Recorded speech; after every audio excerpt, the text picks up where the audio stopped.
program. So we wanted to present some information to you. We'll try to keep that brief and then really just open it up and see what kind of questions that people have. We will be recording the session, just so you know, so that people who were not able to attend would be able to go back and look at it. But we'll only leave it up as long as information is current, which might mean 5 minutes or it could mean 5 days. Information is changing quickly, but we will be recording it. Since we do have quite a few people, now we're at like almost about 170 right now. When you have a question, if you would just put it into the chat. You can either say, I have a question, and we'll just call on you if you're the next in line, or if you'd rather have one of the moderators, one of us, just read your question off and then have someone answer it, that would be fine too. Either way you want to do it, but we'll try to get to everybody's questions. And but if they're in the chat and they come in order, then we'll be able to take them as they come in order. So I want to go ahead and get started. I'm going to turn it over first to Mark Khaled. He's the Senior Director for International Student and Scholar Services. And Mark will introduce his team, and then he will share a little bit of information with us. So go ahead, Mark. Well, good morning, everybody, and thank you so much for being here. We're really happy to have such a large audience, because we think there's a lot of current topical issues that we want to discuss. So this session is going to cover some of the challenges for international students and scholars right now. And it's been on the agenda for a little while, but of course we've every week seems to bring something new. And last week we had something very major, and we will be talking about that a little bit. So I'll talk a little bit about some of the current challenges and issues that exist for international students and scholars. Paul Collier, who's our Assistant Director in the office in charge of scholars, will talk about some of the international employment issues. And then Steen Verhulst, who's our Associate Director in charge of admissions and recruitment, will talk a little bit about what we think the fall enrollment program is going to look like. So we have some slides that we're going to share, and I think now would be a good time to put those up if we can.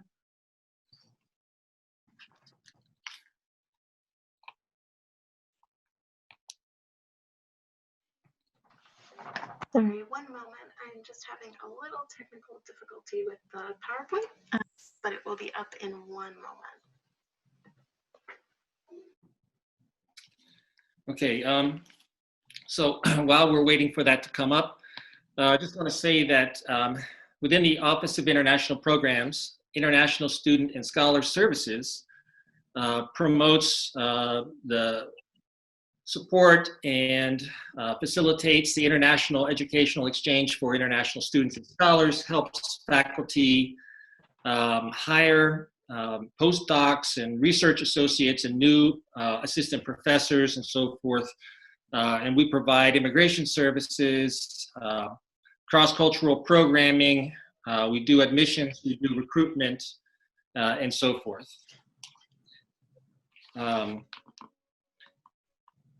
Right now, we're living in sort of a very challenging time. Really, the two big challenges has been the restrictive and sort of harsh regulatory environment that we are living through at the moment, and also the pandemic has created a big challenge. So how are we doing on that slideshow, AG?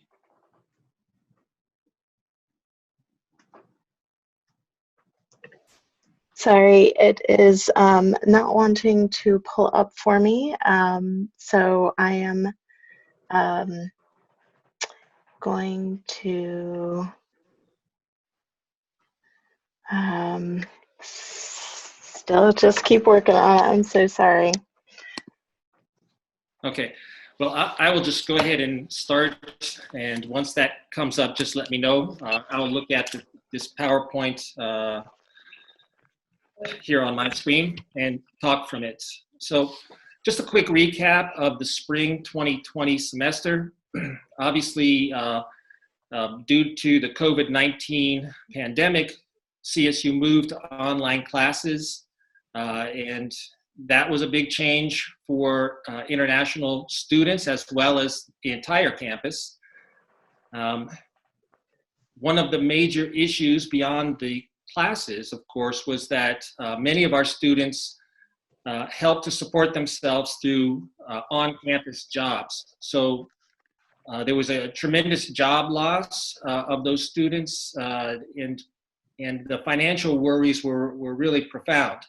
And fortunately, due to the generosity of some anonymous donors, we had over 450 international students who got some RAM aid that helped see them through some of their expenses like rent and so forth.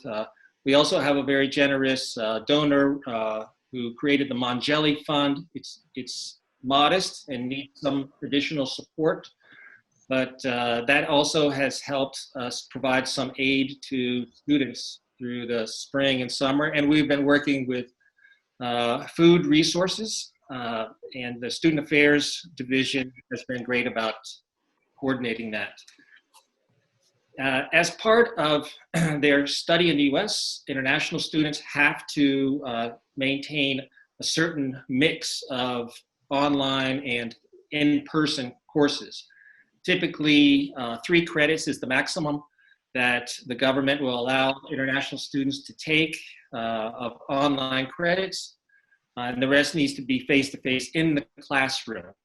But they provided some temporary exemption for that during the spring and the summer. And it was our thought that that would continue into the fall. I think the universities around the country have been planning along those lines.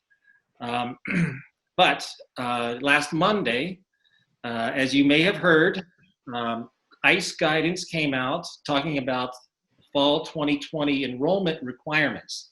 Now, the worst news are for students who are going to universities that are completely online.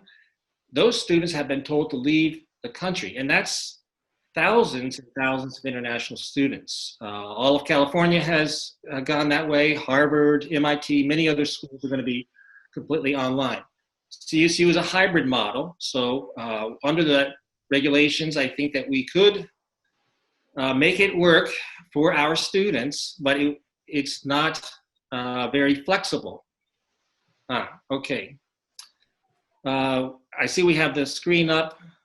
Would you move to the next slide, please, AG? Okay, so we will talk a little bit more about the fall in the next slide, but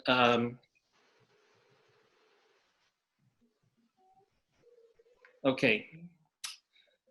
Also, U.S. consular services have been suspended. So that means nobody's getting any visas to enter the United States right now. That's particularly affecting students who may have gone home but need a new visa to come back, and all of our new students, unless they are already in the United States, which we have a portion, but not the majority of them.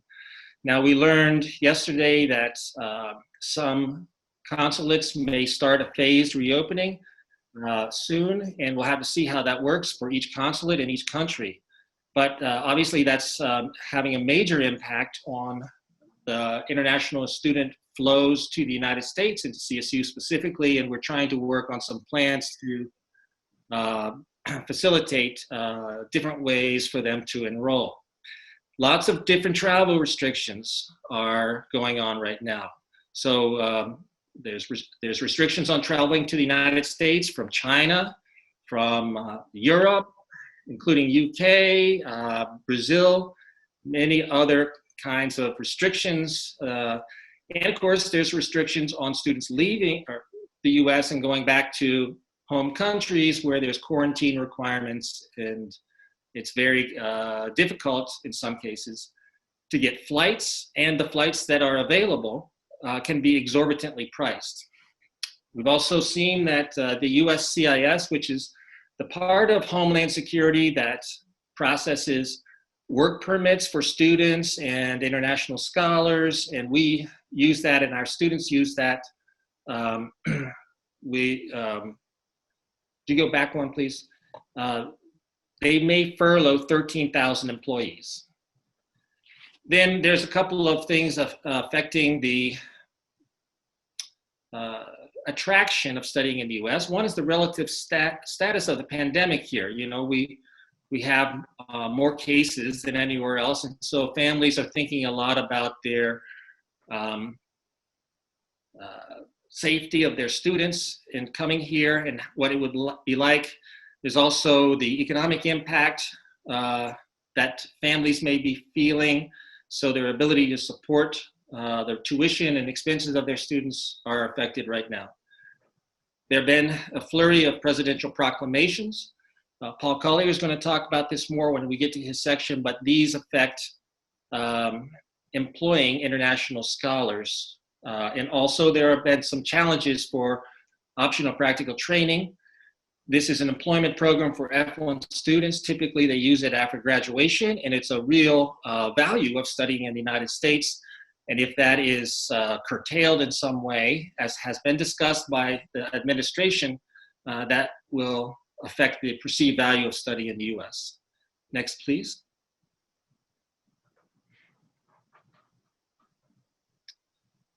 So let's talk about this guidance that came out last week. I mentioned that there was a temporary exemption on the online courses for international students when everybody had to move to online in the spring. It took the country by surprise because there was not a lot of stakeholder interaction. There was not the normal administrative rulemaking process for this. It was just announced that students who are in hybrid model institutions like CSU, well, they have some flexibility here. They can take more than 3 credit hours, which is the norm of online courses. So if you're an advisor, this part is for you to pay attention to, please. They have to enroll in the required number of courses to be considered full-time. These are the old and ongoing rules. So that's 9 credit hours for grad students and 12 credit hours for undergrad students. Now, there are a few exceptions. So for students who are at the end of their programs of study and only need like 6 credits to complete, they can do that. That's an exception. Or students who are on continuous registration or thesis or dissertation research, these are all considered full-time credits. Students have to take at least 1 credit of an in-person or course. So that's more than the normal mix of only 3 credits. So they can take more than that. But they have to be at least 1 in-person credit. No, they can't be entirely online. Now, they also, this guidance has said that we have to issue a new I-20. That's the immigration document for F1 students, and send it to each student by August 4th. This is over 1,900 immigration documents. There's some attestations that are supposed to be on there saying that we affirm that the student is enrolled in the proper mix of courses. And of course, that's impossible for us to say because registration's not over, things are changing, courses are changing in their instructional format and so forth. And we don't want to perjure ourselves. So we're trying to figure out how to deal with this.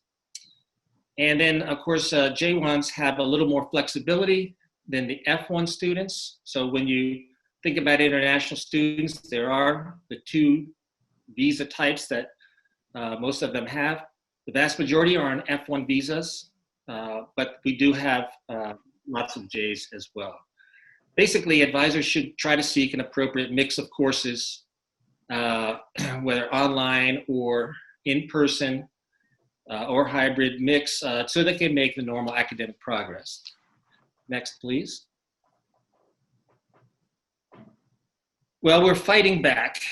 I'm proud of CSU all the way up to the top and beyond. The president of CSU has issued a very strong statement which supports international students, and it opposes the ICE order. The Colorado congressional delegation members, including both senators and our representative from our district, have signed a letter to the Department of Homeland Security and ICE calling for them to rescind the order. On the 10th, CSU signed onto an amicus brief on the Harvard-MIT lawsuit challenging this, along with 180 other universities. And then on the 13th, the state of Colorado joined a lawsuit by 18 states to halt the ICE order. Now, we might learn something this week about whether this will be enjoined in such a way as to halt the order. We hope so, because it's a very terrible situation for a lot of students. Again, CSU students are not the worst, impacted the worst by this order, but they are very upset, and we are fielding many questions about this. And so next, please. Responses, we've gone to online advising, sort of like everybody on campus. We're doing a lot of virtual programming. That's tough for us because we are a high-touch office. And we work with the Fort Collins International Center, community volunteers, and we've, since the 70s, hosted something every single Friday in person, and many, many other kinds of things. But we're making the most of the situation. With the grad school, we've worked out a bridge program. This is a situation where students who are not able to get their visa can start remotely taking classes during the fall, and then come here after receiving the visa, either arriving late where it's worked out with their departments, or fall remote, and then spring arriving here with the visa and the I-20 and beginning their on-campus program. In most cases, this will preserve their eligibility for employment benefits. The Foreign Tax Office at CSU has contracted with an outfit called MOV to do payments if we are having internationally based employees. So we've been talking about that, particularly in regard to certain graduate assistants who may be able to begin from overseas and then move here in the spring semester. We don't know the status, but we are hopeful that there will be some RAM aid in fall 20 for students. And again, we are communicating with students in a very fluid situation about all of these changes, and we'll continue to do so. Next, please. Okay, I want to turn it over to Paul Collier, and he'll talk about international employment issues. Thanks, everyone. Thanks, Mark. Yeah, I want to just thank you for the opportunity to talk about some of the international employment issues we've been dealing with, which unfortunately have not been, the news there is not quite as grim as what Mark has just been talking about with students. But I've been getting a lot of questions, so again, I thank you for the opportunity to share some glimmer of good news here for the most part. But I'm going to start with this slide, which just gives us a quick snapshot of what international employment at CSU looks like. So there are many different immigration statuses that individuals can come to CSU and work, but the biggest four are H1b J1, F1 students, and that's F1 students while they're currently students, and then F1 students who have graduated who are using OPT as their employment authorization. So those are the four I'm going to talk briefly about this morning. So on the J1 side, we have 108 scholars currently at CSU, and professor, research scholar, short-term scholar, or student intern categories. Now, the 108 scholars, that does not include J1 students. We have 89 H1b employees currently at CSU, and we anticipate a few more joining in the fall.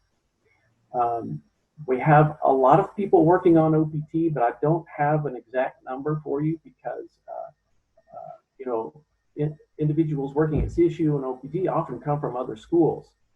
They graduate at another school, apply for the OPT benefit, and then maybe they get a postdoc position at CSU. And so because we don't hold that immigration record, I don't know exactly how many we have, but it's probably dozens of individuals on OPT from other schools working at CSU.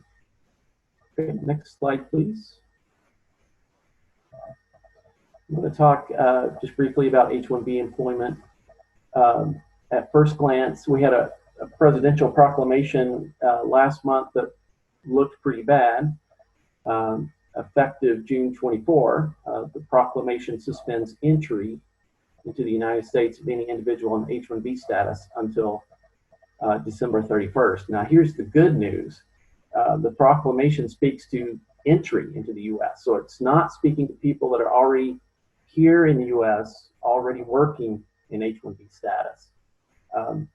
So those already here in H1b status, or those that are changing to this H1b status within the U.S., that's not prohibited or suspended based upon this proclamation.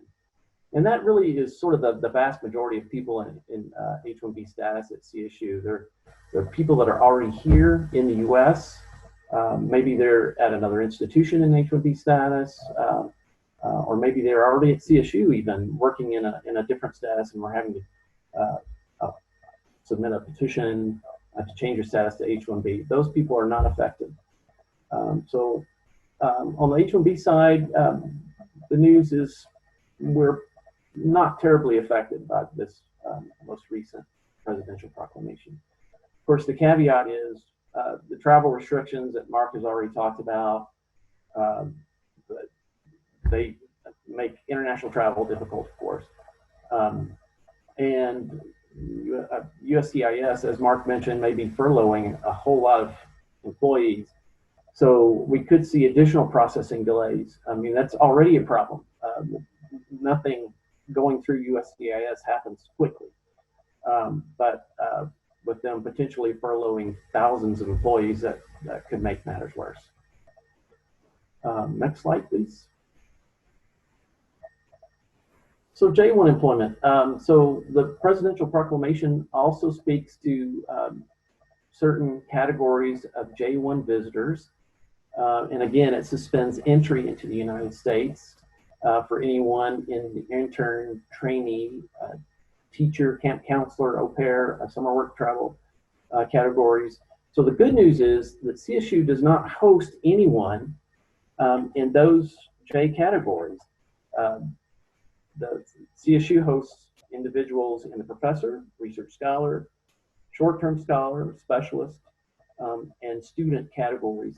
So really, our J1 population is not affected by the presidential proclamation at all. Again, the caveat at the bottom there, travel restrictions that Mark has already talked about can cause problems for international travel, and also the suspension of visa services could be a problem. We're hoping that problem is going to go away over the coming months as the Department of State gets in the business of issuing visas again. So next slide, please. So OPT employment. I'm going to start with the good news on the OPT side. So there have been no recent proclamations or announcements or any kind of regulatory changes affecting OPT benefits. Students can still apply. Again, that's a benefit that students typically apply for as they're approaching graduation because they want to use that OPT benefit for their work authorization to get some work experience after graduation. There have also been strong advocacy efforts from institutions of higher ed, certain professional organizations, and even congressional support for the continuation of OPT. The bad news is there are opponents of OPT that still are in the camp of those that say allowing F1 students to have this work benefit is taking away jobs from other Americans. So they would like to see the OPT benefit eliminated completely. There is also a possibility that we could see some sort of executive action on OPT. We don't know for sure, but that's a possibility. Potential processing delays at USCIS could still be a problem. Right now, it takes anywhere from 2 to 3 months typically for a student when they apply for OPT to actually get the work authorization card. If we see additional delays at USCIS, 2 to 3 months could become even longer. We hope not, but the potential is there. And then lastly, international students, both the current students and students that are considering study in the U.S., they are aware of all the talk about OPT. And, I fear there's a potential chilling effect that could discourage international students to coming to the U.S. to study if they see the potential that, that work benefit could go away. So I believe this is where I will turn it over to Steen.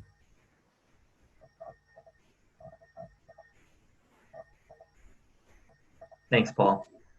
The International Enrollment Center has responded in a few different ways, and perhaps maybe some of you aren't aware, the International Enrollment Center is a newly created function as of July of last year, so we're about a year in, and it is now a function of the Office of International Programs. Previously, we were in Enrollment and Access, handling international admissions, and now this is part of the Office of International Programs, so feel free to contact myself or team members if you have questions about your undergraduate international enrollment or graduate international enrollment. We're really trying to provide support to students at all levels of study. So in terms of some of the specific actions we've taken in response to the issues outlined by Mark and Paul is this summer, we offered a first-year seminar course to international undergraduate students in an attempt to keep them engaged to heighten the prospect of yield for fall. So these were admitted students for fall at all levels of undergraduate study that we offered this course to, and 23 students enrolled in the 1-credit course. And so we're hopeful that those students will continue with their plans to attend face-to-face in the fall or through a hybrid or online model. Additionally, our summer enrollment outside of that specific IU 172 course, we did see a slight uptick in students that were full-time enrolled during the summer. And anecdotally, we know that some of those students were pretty motivated to try to get as much as accomplished while they were here as possible. Again, kind of that same framework to stay on track, stay on time. So 24 international students were enrolled full-time throughout the summer. That was at all levels of study. So you might have had a few graduate students in there, but largely undergraduate students. We've also been talking a lot with students about enrollment options. We've completed a town hall such as this with our admitted international students. We completed that about 10 days ago and had 60 international students show up as we walk through the different enrollment options that they have and what we have been proposing and presenting to them. So obviously, we're all optimistic and hopeful that the barriers that are in place will be mitigated, and as many students as possible can start on August 24th through a mix of options. October 19th was a deadline that we provided in terms of students that theoretically could go from an online enrollment abroad to a face-to-face enrollment here in Fort Collins. Now, of course, that is at the discretion of advisors and faculties in terms of if you have a seat or a space for this student to be able to change their mode of instruction. But we selected October 19th. That's the university withdrawal date, number one. And number two, we felt like there was a substantial amount of time still for face-to-face instruction to be meaningful before we broke for the fall break and went back to complete online instruction. So hybrid, in the purposes of this presentation, has a lot of different meanings in terms of whether that's online with a mix of face-to-face instruction or a late arrival where a student's primarily online and then moving into some sort of integration post-arrival. And then the third option, of course, is students that decide to stay wherever they're residing and not attend any face-to-face classes, all remote and online, which the current guidance would suggest that they're forfeiting their F1 status if they are a current student. The new students would just go into a deferral if they decide to start all remote or all online from a country abroad. The last option we present students is deferral to spring 2021. At the undergraduate level, this is very easy for students to do. At the graduate level, they are working all with their faculty and staff to see if a deferral is possible to secure their seat for subsequent intakes. One of the things that we want to do, we've been working closely with registrar, is to ensure that these students are enrolled in the right set of classes, because we know that there are consequences for under enrollment or online enrollment if the students are taking too many credits or no face-to-face credits at all. So you can work with us and we will work with you to reconcile the status of these students to make sure that they are getting the residential instruction sufficient to maintain their F1 status. If they are not, we will notify these students that given their visa type, they are under enrolled or again, not enrolled in the correct types of classes. And I think the great tool that we have and how we can help you with that is we can reconcile it against their visa status. So we will know, particularly for new students, if they've been issued a visa and they're not in the right set of courses, we will intervene to make sure that these students are in the right situation. And so we're looking for partnerships with that to make sure that these students are in status and moving forward.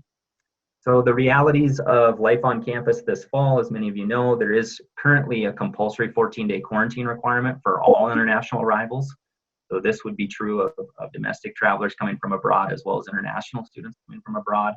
So when we're talking about an August 24th start date, we're really talking about international students needing to arrive prior to August 9th. We've been working closely with housing and dining. They've been very flexible and accommodating around if a student shows up August 1st or something like that, they're willing to make accommodations to try to figure out a housing and dining situation for those students. But again, August 24th doesn't really mean a whole lot. The big important point for those students to begin face-to-face is to get here by August 9th. And the same would be true of the October 19th start date. Those students would need to try to arrive by October 4th. We're just not comfortable letting a student come for face-to-face instruction so late in the semester. So we're really trying to push kind of the October 4th, all of the stars align, student feels good about it, the flights are there, they've got the visa, they've got a space on campus to be able to kind of move from an online setting into a face-to-face setting for at least one of their courses. So a lot of ifs there, we understand that, but we felt like that was a compelling option. And really a lot of that was driven by the competition. Arizona, Arizona State, UCLA, all of these institutions are entertaining kind of this theoretically kind of plan for mid-semester starts. What housing and dining has requested is students quarantine at place of permanent residence. So that's ideal that they would go, especially like our graduate students who are living off campus, they would complete the 14-day quarantine there. If there is a need though, housing and dining will definitely make accommodations. They have 76 rooms available for the quarantine period. And so that we've begun a process within OIP to kind of identify students that may want to begin making these reservations to secure a room as well, and then working with housing to get the rooms up to speed and booked for our students. And then working again with the student health insurance plan, so SHIP here at CSU, covering all COVID-related expenses, so you can provide some assurances to your students that the testing, visits, and treatments are all covered at CSU through the student health insurance plan. All right, in terms of, we can jump to the next slide, what we are projecting. So here is what we're seeing with international undergraduate deposits. Unfortunately, some numbers in red, that's not a huge surprise. Freshman deposits are down about 25%. and transfer deposits are down 63%. Transfer deposits, both domestically and internationally, are down, more significant than our freshmen. It's not a surprise. Students are deciding to continue their education at their current institutions instead of transferring in. And what's more important to look at for our fall 2020 numbers is where we're at in deposits to date. So we have 159 international students that have taken a deposit action. And so that could be either a deferral or actually paying the $300 enrollment deposit that we require for our undergraduate students. But more importantly, 69 of those deposits come from students that are already residing within the USA. So we're trying to just transfer in their record, so the visa headwinds there aren't as intense as they would be for the remaining balance, the other 90 students that are residing outside of the USA. So that's what the undergraduate picture looks like. The next slide, we'll see our graduate deposit behaviors, or graduate confirmation behaviors. And so international graduate confirmations are lagging 19% compared to this point in time last year. As you can see on the aggregate, we're at 323 confirmations to date. Of those, 101 of those students are in the US. And so again, we feel really good about our ability to be able to yield about a third of those confirmations without much issue in regard to immigration. But the lion's share do face some of those headwinds. One thing to point out here in terms of, we've got the 323 confirmations. There's also a population, I think, that we still can work together to try to convince or move into a confirmation behavior. So we have 134 graduate students that are admitted into their graduate program, but haven't taken an action in terms of confirming or deferring or regretting. And so we know that there's still some graduate students out there that, much like us, are probably biding their time to see if the environment gets a little bit more friendly to their mobility. So, for those of you on the graduate side of things, if you still are looking for ways to try to get a few more international graduates, students across the finish line, I would love to work with you, and we can work together. If you're interested, send me an email. We can look at those specific students that may be in that admit area that maybe we could compel to confirm with us for the fall. And I'll give kind of one more update in terms of kind of, again, on the aggregate. There's numbers in red for sure, but we're at 482 confirms or deposits for international students for this fall. And of those, 433 of those students have been issued a CSU document for immigration purposes. And so that's a really good rate for us to see that those students that want to move forward are very closely in line with students that are confirmed. So when we see confirmation and visa activities line up, that predicts our yield really well. So right now that rate is right at about 90%. So we're hopeful that those confirmations and deposits are really solid. Together, proud of you. Obviously, we've just got to continue to work on communicating factors that are outside of our control.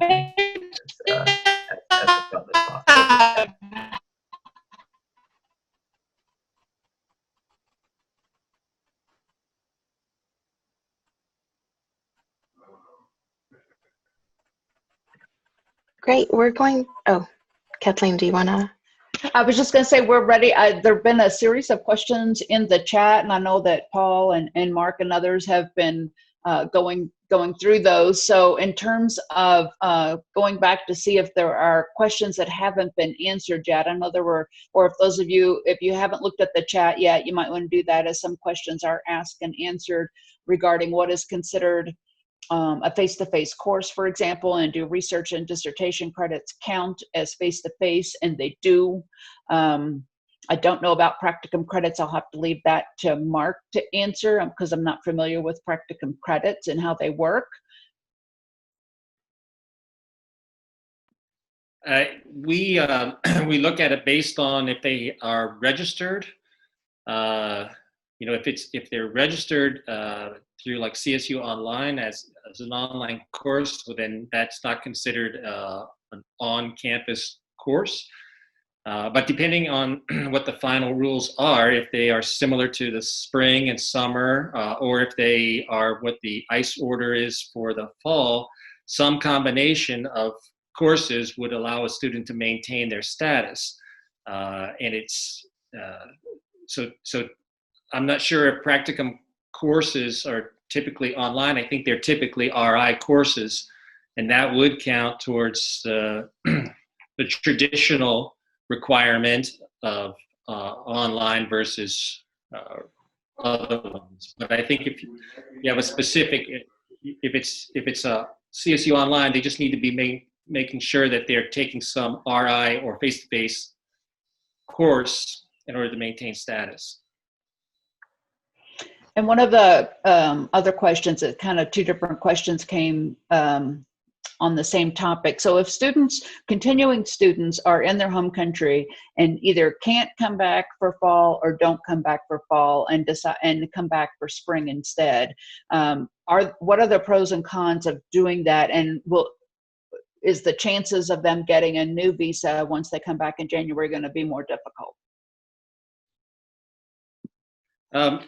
Okay, so the pros, obviously they're already there and much of it is online, and so that might be a safe and convenient and affordable option for that student. Cons, there is if they have a visa already, and a lot of countries have reciprocal visa protocols with the United States such that they are issued a visa for the duration of the program, so 4 or 5 years, multiple entry, and they may not need a visa. But if they do need a visa to return, it's always a possibility that they will be denied the visa for whatever reason. Typically, it's a financial reason. The consular officer doesn't believe that they have enough money to study here, or it can be that they feel that they're intending to immigrate, which is something that consular officers routinely have to screen for. But most of our CSU students are successful in the visa process. CSU is well known around the world, and we don't have a lot of visa denials, but we do sometimes have visa denials. There is one other thing. Typically in the immigration rules, there's a 5-month rule, meaning if you leave the country for more than 5 months, then you forfeit your F1 status, and you can't maintain it while you're out. So let's say a student does a study abroad program, but it's only 4 months. We can maintain their immigration record, their same SEVP status, and so forth. But if it goes beyond that, then it's we have to issue them a new document, and they have to basically start the F1 clock all over again. The real impact of that, besides some expense for them, is that they would lose any time accrued in status that is used for immigration benefits like optional practical training. So if a student is overseas for the fall semester, I think the real ones that I would be concerned about are people who are in their final year and want to do practical training in the United States after graduation, because they have to be here for at least full academic year in order to accrue enough time to be eligible for that benefit. So students nearing graduation who are overseas, it would be beneficial for them to return if they want to work in the US. And I know there were also a couple of questions regarding when CSU converts to all remote after fall break, and what does that mean in terms of students. And so what we have said, and the way we are interpreting this, is this is the way all of Colorado higher ed institutions are interpreting this rule. If a student starts the semester enrolled in at least one either face-to-face or hybrid course, then the fact that it converts to all online after Thanksgiving, I mean, a hybrid course by definition is part online and part face-to-face. And hybrid courses can take many different forms each week that could be part face-to-face and part online, or they could be a lot of face-to-face at the beginning and online at the end. It's still a hybrid course, and hybrid still satisfies the ICE requirement. So we're interpreting it, if this ICE ruling still stands, and we have great hope that it won't, but if it does, we are interpreting it that as long as the student is enrolled from the beginning in at least one hybrid course, when we switch to all online, they're still enrolled in a hybrid course and still meet the ICE definitions.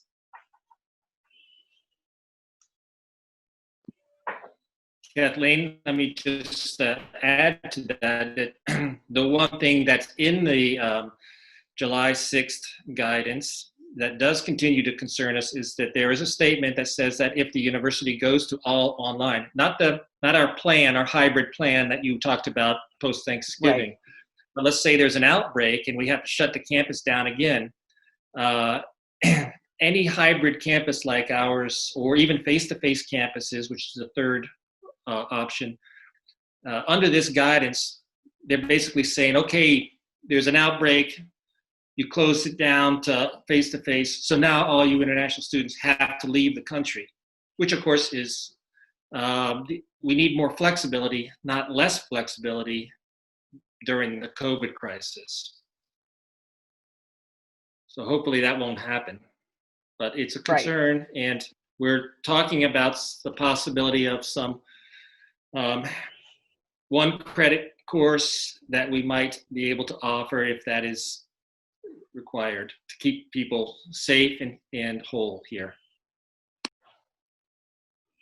And then the question about if a resident course is taught online, it's not considered face-to-face. There has to be a hybrid component to it. There has to be some kind of a face-to-face component, even if some of it is delivered online. It doesn't matter if it's through CSU online or not, or if it's listed as resident instruction. If it's 100% online, it would not meet the ICE definition.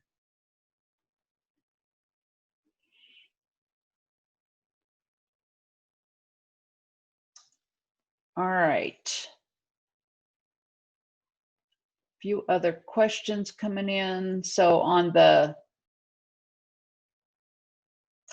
do we have Nick from housing here to talk about quarantine housing at all? Or do you all know enough to answer Jared's question about if the international student is coming and they're have an American roommate, what's going to happen in terms of quarantine? My understanding was that if that's the case, the international student would be put in a separate room for the quarantine purpose for the first 2 weeks until the quarantine's over, and then they would move in with their American roommate. That's why there are going to be separate rooms that are considered quarantine rooms, and the only time two people could actually be together in a quarantine room is if they arrived from the same country or the same family and were already together and were quarantining together.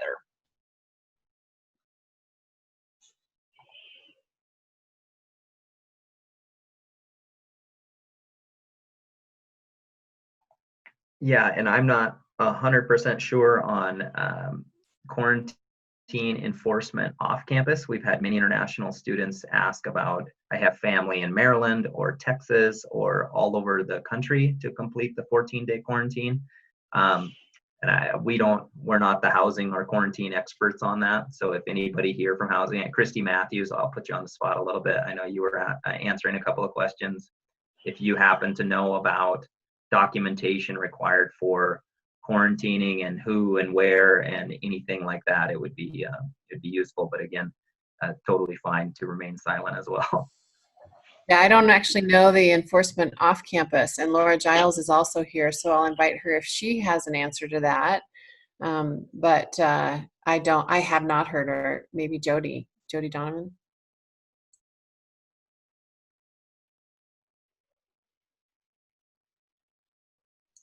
And I'll assume silence means they don't know. Yep, I shouldn't have spoken for housing earlier. I just know that as we're looking at those quarantine rooms and we're looking at all the possibilities, I think we need to look beyond just university housing, because we're going to run out just in general with the number of students, and That's all. Yeah, for sure. We emphasized, so the information we shared about housing options and quarantine housing with students, all of your admitted undergraduate and graduate students.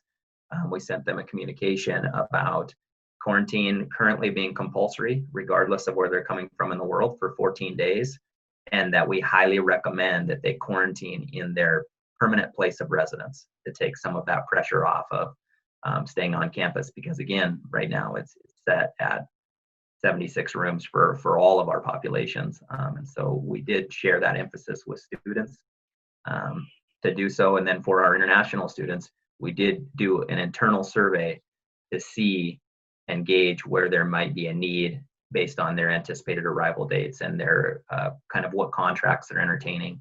And there's a follow-up question here in terms about the food and delivery for quarantining in dorms. It's $20 a day, and the food can be delivered directly to their room by a delivery drop-off service. This is Laura Giles from Housing and Dining Services. I just want to add in with quarantine housing, there's not necessarily a one-size-fits-all. We're finding that each individual and each situation is unique. So while we have some approximate guidelines out there, we are working very closely with Janine Reese in environmental health and safety to then say, what do we do with Laura? What do we do with Christy? What do we do with Jody? Housing and dining, we are not experts in this virus, right? We are housing experts. And so we match our expertise with others on campus to then determine what to do in every single situation.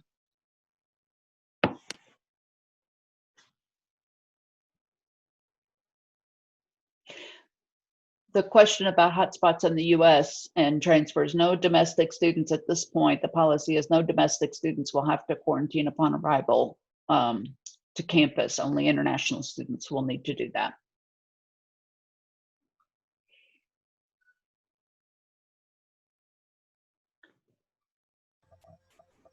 If I could jump in, there was a question that I didn't know the answer to just because I haven't thought about it yet, and that was research credits, or maybe, I guess, independent study for undergrads. Is there any way that,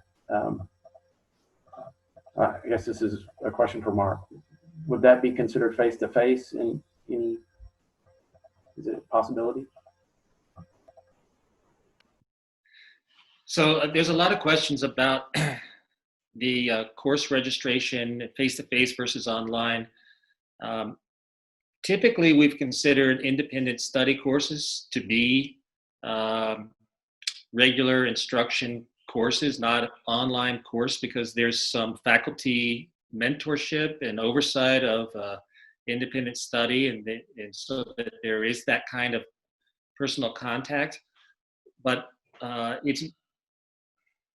it's unusual unto almost unheard of for that to be the only thing that an undergrad student is registered for while they're here. Typically, they're also enrolled in some other courses that they're doing in order to complete their degree.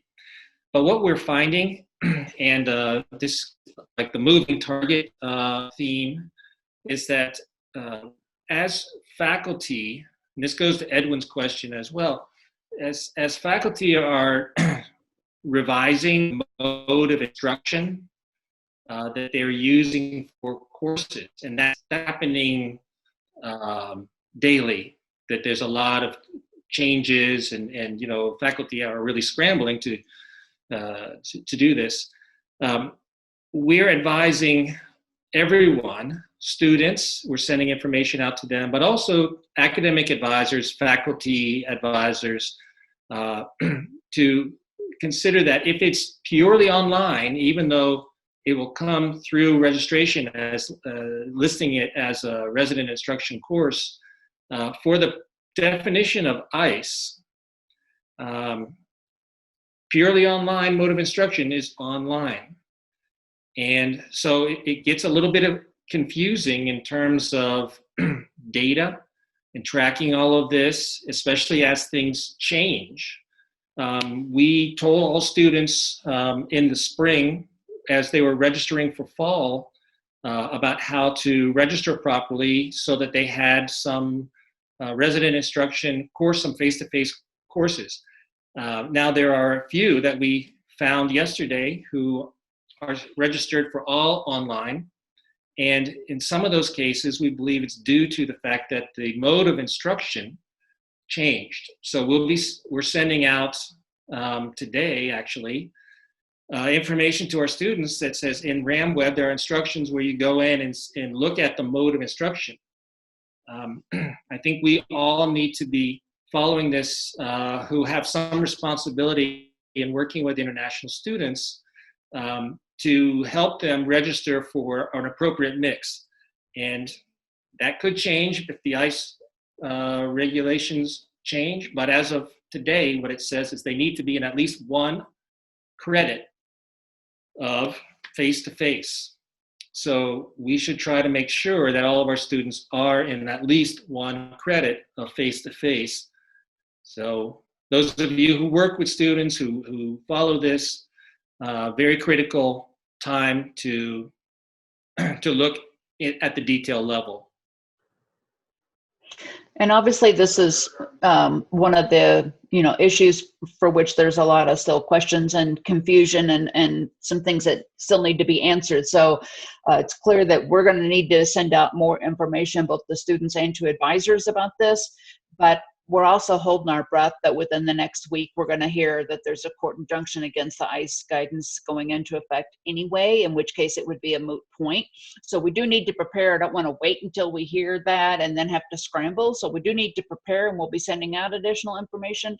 But we've been getting the Colorado Attorney General and others said it looks very positive that the court of Boston is going to put a temporary injunction, at least on the enforcement of the ICE guidance. And that's Boston is where the both the multi-state Attorney General case has been filed and the Harvard and MIT suit was filed in Boston. And there's one in California, in the Northern District of California too. So that's another possibility. And in terms of quarantine, there were a couple other questions about that. So I think we do need to provide a little bit more information about that. I know there was a question earlier about even if someone has a residence hall room, could they quarantine off campus with other international students together? And what a person, when a person quarantines off campus, obviously they can choose to quarantine with who they want to, as long as they're all quarantining together and abiding by the quarantine. Within the residence halls, they're not going to allow people to share quarantine rooms, is my understanding. So if you have 3 or 4 international students that plan to quarantine together, they're probably going to have to do that off campus. In terms of arriving to complete the quarantine period, you all can certainly define that based on whatever training you need to do with your students. Our messaging is arrive by August 9th. And so we feel like that gives the students the 14 days prior to start date. But again, if you have specific training needs, then you can emphasize whatever date fits your need, but there will be no face-to-face orientation for these students. And so the 14 days just butts them right up to the beginning. But if you do have some of those other needs, please feel free to advise them as such. And they can't arrive more than 30 days in advance of the start of the term. So that's an ongoing F1 rule. So you shouldn't encourage them to come right now because it's too early. Not sure that that's going to be a big problem since the visa issue. And yes, our international student orientation this year is all online. So recognizing that students, if they arrived just 14 days before classes, would still be in their quarantine period. So we will be providing the orientation online. And I don't know if there is a deadline for faculty to choose the mode of instruction. Perhaps Mary or someone else on the teaching continuity group might know that, but I have not heard of one.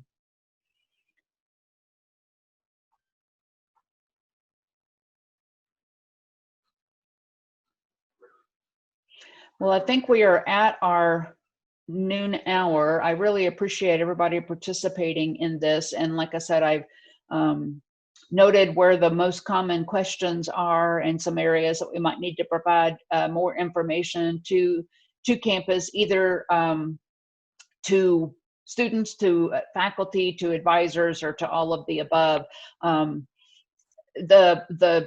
Obviously, some of the biggest questions are around the mode of delivery, and to answer the question about, do you have to be on campus? Is it bodily presence? And yes, it is. You actually, a student would have to be here to be enrolled in some kind of a face-to-face or hybrid course.